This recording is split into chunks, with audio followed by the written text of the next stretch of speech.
नमस्कार दोस्तों, भारत एक्सप्रेस देख रहे हैं आप। और आज बड़ी खबर निकलकर सामने आ रही है। चूंकि 2024 का चुनाव अब हमारे सामने है, ज्यादा वक्त बचा नहीं है। ऐसे में ये कहा जा रहा है कि अब नाम फाइनल होने जा रहे हैं और इंडिया गठबंधन को लेकर क्या कुछ बातें चल रही हैं, इसके साथ ही साथ आगे रणनीति क्या है समाजवादी पार्टी की, उस पर बातचीत करने के लिए हमारे साथ विवेक साइलस जी जुड़ चुके हैं, समाजवादी पार्टी के प्रवक्ता है। विवेक जी, बहुत स्वागत है आपका। विवेक जी, धन्यवाद। कहा यह जा रहा है कि भाई लखनऊ की सीट आप लोगों ने फाइनल कर दी है। जयंत चौधरी जी के साथ हमने फोटो भी देख ली अखिलेश यादव की, उन्होंने गठबंधन का एक आधिकारिक ऐलान कर दिया है। चल क्या रहा है, जरा स्थिति क्लियर कीजिए, जनता जानना चाहती है। जी देखिए, जहां तक जयंत चौधरी जी की और आरएलडी की बात है तो उनके साथ हमारी सीट शेयरिंग जो है वो फाइनल हो चुकी है। जैसा आपने श्री अखिलेश यादव जी की ट्वीट में भी देखा होगा, उन्होंने फोटो भी शेयर की थी। और समाजवादी पार्टी ने आरएलडी को पश्चिमी क्षेत्र में 7 सीटें दी और हमको उम्मीद है जिस तरह से जयंत जी मेहनत कर रहे हैं पश्चिम में और समाजवादी पार्टी के सहयोग से, और खासतौर से जो किसान इस समय जो नाराज चल रहे हैं भारतीय जनता पार्टी से कई मुद्दों को लेके, क्योंकि भारतीय जनता पार्टी ने ये भी वादा किया था किसानों से कि 2022 तक किसानों की जो आय है वो दुगनी हो जाएगी। और हाँ। दुखद बात यह है कि किसानों की आत्महत्याएं बढ़ गई देश में, जिसका डाटा भी भारतीय जनता पार्टी छुपाना चाहती है और छुपा भी रही है। तो जिस तरह से हाँ। किसानों में आक्रोश है, मुझे लगता है पश्चिम उत्तर प्रदेश में जयंत चौधरी और समाजवादी पार्टी मिलकर बहुत बेहतरीन चुनाव लड़ेगी और ज्यादा सीट जीत के भारतीय जनता पार्टी को रोकने का प्रयास करेगी। रविदास जी के लिए जो खबरें निकलकर सामने आ रही, कितनी सच्चाई है इसमें, कितना दम है? देखिए, रविदास जी हमारे बहुत पुराने नेता हैं, बहुत पुराने समाजवादी चिंतक भी रहे हैं, विधायक भी हैं। नेताजी के साथ भी उनको काम करने का मौका मिला। वो कैबिनेट के मंत्री भी रहे और संघर्षों के साथ ही समाजवादी पार्टी के फाउंडर मेंबर आज तक समाजवादी पार्टी से जुड़े हुए हैं। पिछले विधानसभा चुनाव में भी भारी मतों से वो लखनऊ की सीट से जीत के आए थे। मेरे ख्याल से मध्य सीट थी, लखनऊ मध्य की सीट जो सीट थी, वहां से जीत के आए थे। तो अगर मुझे नहीं लगता है कि अगर उनको टिकट मिल जाता है लखनऊ से, कोई बहुत अचंभा होना चाहिए, क्योंकि वो एक बहुत अच्छे कैंडिडेट है, सुलझे हुए आदमी है। लोगों के दुख सुख में मरनी करनी में वो हमेशा बढ़ चढ़ के रहते हैं, सहयोग करते हैं और बहुत मिलनसार लोग हैं। कोई मिलनसार है, कोई भी उनके पास आता है वो उनसे मिलते हैं और अब जो भी उनसे उनके साथ हो उनके प्रयास जो होता है कि जो भी उनसे हो सके वो करते हैं। क्योंकि देखिए, इस समय समाजवादी पार्टी की सरकार तो है नहीं, लेकिन एज अ विधायक के रूप में उनसे जो बन पड़ता है वो जनता की सेवा में लगातार लगे रहते जी बिल्कुल। विवेक जी, अब देखिए, इंडिया गठबंधन को लेकर इतनी चर्चाएं हो रही हैं और आज देखिए ममता दीदी ने कह दिया है कि वो अकेले चुनाव लड़ेंगी। आम आदमी पार्टी ने पंजाब में कह दिया अकेले चुनाव लड़ेंगी। उत्तर प्रदेश पर हर किसी की निगाहें टिकी हुई हैं, 80 लोकसभा सीटें कम नहीं होती हैं और दिल्ली अगर जाना है तो लखनऊ से होकर जाना पड़ेगा। अब कांग्रेस के साथ क्या बातचीत चल रही है, जरा इसका भी थोड़ा खुलासा करेंगे? देखिए, कांग्रेस एक नेशनल पार्टी है, बड़ी पार्टी है, लेकिन कांग्रेस को जो भी रीजनल पार्टियां हैं या क्षेत्रीय पार्टी हैं, जैसे समाजवादी पार्टी हो गई या ममता दीदी की पार्टी हो गई, टीएमसी हो गई, इनकी जो ताकत है अपने अपने क्षेत्रों में, अपने अपने राज्यों में, उसको नजरअंदाज बिल्कुल नहीं करना चाहिए। और कांग्रेस एक बड़ी पार्टी होने के नाते, जिस तरह से राहुल गांधी जी ने पहले भी कहा था कि हम बहुत फ्लेक्सिबल रहेंगे और हर कीमत पे हम गठबंधन को आगे लेके चलेंगे, हम फ्लेक्सिबिलिटी के साथ अपनी सोच को आगे बढ़ाएंगे। लेकिन थोड़ा सा दुखद भी है और मुझे लगता है कि अब समय भी कम है, कांग्रेस को निर्णय जल्दी जल्दी लेना पड़ेगा। हमने तो उनसे सूची मांगी थी कि आप कहाँ कहाँ किसको लड़ाना चाहते हैं, कौन आपका कैंडिडेट है, कितना मजबूत है और आपका जीतने का फॉर्मूला क्या है। लेकिन अभी तक कांग्रेस उसको प्रस्तुत नहीं कर पाई है। उम्मीद है कि बहुत जल्दी ये सामने आ जाएगा। कांग्रेस हमारी बातचीत 3 बार और हो चुकी है, निकट बिल्कुल 3 बार बातचीत हो चुकी है। बातचीत अच्छी तौर से आगे बढ़ रही है। मुझे लगता है कि बहुत जल्दी बहुत अच्छा हाल उसका निकल के सबके सामने आ जाएगा। थोड़ा डिले हो रहा है इसलिए लोग जो है सवाल उठा रहे हैं विवेक जी। और राजनीति में पल पल अब चीजें बदल रही हैं, बहुत ज्यादा समय बचा नहीं, आप भी कह रहे हैं। अब भारत जोड़ो न्याय यात्रा में मैं खुद मौजूद था जब राहुल गांधी पहली बार प्रेस कॉन्फ्रेंस कर रहे थे, तो उन्होंने कहा कि कोई भी छोटी छोटी चीजें होती हैं जो कि जल्दी हल हो जाएंगी। कुछ मिल जाता है मीडिया को तो वो उसका हवा बना देते हैं, तिल का ताड़ बना देते हैं। गठबंधन में ये हो रहा है, गठबंधन में वो हो रहा है, ऐसा है क्या? देखिए, आज की डेट में आप देखिए, आज प्रभु राम का मंदिर का उद्घाटन भी हो गया और ठीक है, हमने सब लोग ने हमने नतमस्तक होकर उसको प्रणाम भी कर लिया। लेकिन देश की बात जरूर होनी चाहिए कि देश कैसे आगे बढ़ेगा।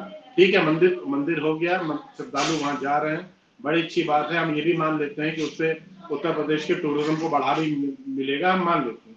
लेकिन आज जो जिस तरह से उत्तर प्रदेश में महिलाओं में, जैसे आदरणीय प्रधानमंत्री ने, पहले मैं उनकी बात कर लेता हूँ, उन्होंने जैसे पहले अभी अपने भाषण में कहा कि अब राम राज्य आ जाएगा और हम उसी की तरफ आगे बढ़ रहे हैं, और पीछे जितनी भी नेगेटिविटी है उसको छोड़ के हमको आगे बढ़ना चाहिए। लेकिन दुखद बात यह है कि भारतीय जनता पार्टी और खासतौर से आजकल आप जो देखेंगे टीवी के जो एंकर्स हैं वो मंदिर के सिवा और कोई बात करना ही नहीं चाहते। लेकिन अभी मैं एनसीआरबी के डाटा को कुछ पढ़ रहा था, कुछ तथ्य ऐसे सामने आए जो बहुत चुभाने वाले। उत्तर प्रदेश की हम बात करते हैं तो उत्तर प्रदेश महिलाओं के अपराध में नंबर 1 है। महिलाओं का अपहरण 14,960, इसका मतलब 40 महिलाओं का रोज अपहरण हो रहा है। दहेज हत्या 2138, मतलब 6 हत्याएं रोज दहेज के कारण उत्तर प्रदेश में हो रही है। गैंग रेप के मामले में बता रहा हूं कि 62 है, मतलब हर 6वें दिन एक गैंग रेप उत्तर प्रदेश में होता है जिसपे कोई चर्चा करना नहीं चाहता। मर्डर आफ्टर रेप 92, इसका मतलब हर चौथे दिन एक मर्डर होता है रेप के बाद, बलात्कार के बाद उत्तर प्रदेश में। और सारे क्राइम, जो टोटल क्राइम ऑफ वुमन का डाटा है एनसीआरबी का 2022 का, आप लोग को हैरानी होगी, दर्शकों को भी हैरानी होगी। उत्तर प्रदेश में 65,743, मतलब हर रोज 180 अपराध महिलाओं के खिलाफ उत्तर प्रदेश में होता है, जो कि बहुत हैरान करने वाला है। अपहरण की वारदात आप देखिए 16,262, मतलब 45 अपहरण उत्तर प्रदेश में रोज होते हैं। लेकिन दुख की बात यह है कि इस पे कोई मीडिया, कोई इस पे चर्चा नहीं करना चाहता। जब तक हम इस पे चर्चा नहीं करेंगे, डेवलपमेंट पे चर्चा नहीं करेंगे, हमारा देश आगे कैसे बढ़ेगा। अगर हम नेशनल लेवल पे आके देखते हैं, अगर आप देखिए तो ग्लोबल हंगर इंडेक्स जो अभी आया है 125 में, 125 देश में भारत का 111वां स्थान है, लगातार नीचे गिरता जा रहा है। 100 पर कैपिटा इनकम पे आइए 145वां स्थान है भारत का। अब बेरोजगारी किस तरह से चरम सीमा पर बढ़ रही है, महंगाई किसकी बढ़ रही है, ये तो आम जनता अच्छी तरह से जान रही है। ग्लोबल पीस इंडेक्स में इंडिया का 135वां स्थान है 165 में, और अब भारत पर जीडीपी के अनुपात में 81.5% का ऋण चढ़ चुका है, जो कि बहुत चिंताजनक है। 206 लाख करोड़ का हिंदुस्तान पे आज की डेट में पिछले 10 साल में कर्ज बढ़ के हो गया है। मतलब करीब करीब हर हिंदुस्तानी पे आज 1.5 लाख रुपए का कर्ज है। इसमें कौन बात करना चाहता है, कौन बात कर रहा है, कोई इसकी चर्चा भी नहीं करना चाहता।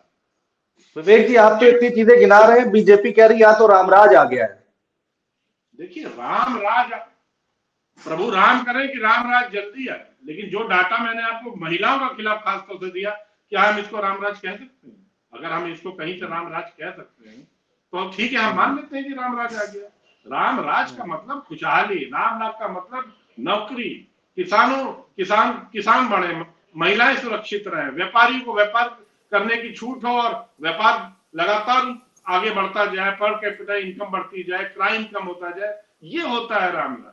आप जातियों में और धर्मों में लोगों को बांट करके 80-20 की बात करके आप रामराज किसी कीमत पे नहीं ला सकते।